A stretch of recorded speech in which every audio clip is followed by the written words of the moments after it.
দেখাবো হচ্ছে পুদিনা পাতা দিয়ে কীভাবে চা তৈরি করি, শুধু পুদিনা পাতা দিয়ে, কোনো ধরনের পাতি বা টি ব্যাগ ছাড়াই, শুধু পুদিনা পাতা। তো এখানে আমি যে গাছ থেকে পাতা তুলতেছি এটা হচ্ছে রাত্রের ভিডিও। তো এই ভিডিওতে আমি এখন গাছ থেকে পাতা নিচ্ছি তরতাজা নার্সারিতেই। এই পাতা নিয়ে প্রথমেই পুদিনা পাতাগুলি আমি ধুয়ে নেব, কারণ যেহেতু নার্সারি সেহেতু ময়লা থাকতে পারে। সেটা ধুয়ে নিয়ে ভালো করে ধুয়ে এটা তারপর দিব হচ্ছে এটা জাল দিতে হবে।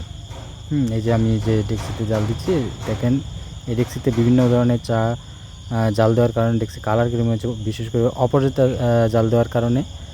তো আমি এদিকে আমি গ্যাসে জাল দিচ্ছি। এখন যে কাজটি করতে হবে, যে আমি কিছু দারচিনি, কিছু রং এবং লেবু, যে যেটা দেয় দিয়ে, আদা, অনেক কিছু দিতে পারে। চিনি দিলাম পর্যাপ্ত পরিমাণ, যায় যতটুকু মিষ্টি পছন্দ করে অতটুকু দিয়ে। এখন এই যে দেখেন ডেক্সিতে দেখেন বলক আসতেছে, একটু জাল দিতে হবে। শুধু পুদিনা পাতাটা সরাসরি পুদিনা পাতা ডেক্সিতে আমরা জাল দিব। জাল দেওয়ার পর এই যে দেখেন কালারটা আসছে, এটা কিন্তু সরাসরি পুদিনার কালার, অন্য কোনো কিছু ইউজ করা হয় নাই। আমরা কোনো পাতিও ইউজ করি নাই, কিছুই না।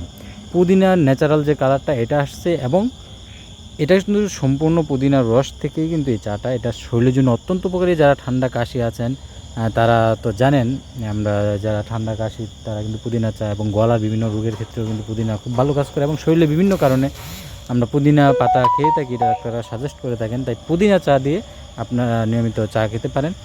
পুদিনা পাতা দিয়ে এটা বাসায় ইউজ করতে পারেন। একটা গাছ যদি রেখে দেন তাহলে কিন্তু এখান থেকে আপনারা নিয়মিত এই চা তৈরি করতে পারেন। দেখেন কালারটা কত সুন্দর আসছে। আর যদি এই চা খেতে চান তাহলে কিন্তু চলে আসতে হবে পীরপুর নতুন বাজার ড্রিম গার্ডেনে। এখানে কিন্তু আপনারা সরাসরি পুদিনা পাতা চা পাবেন।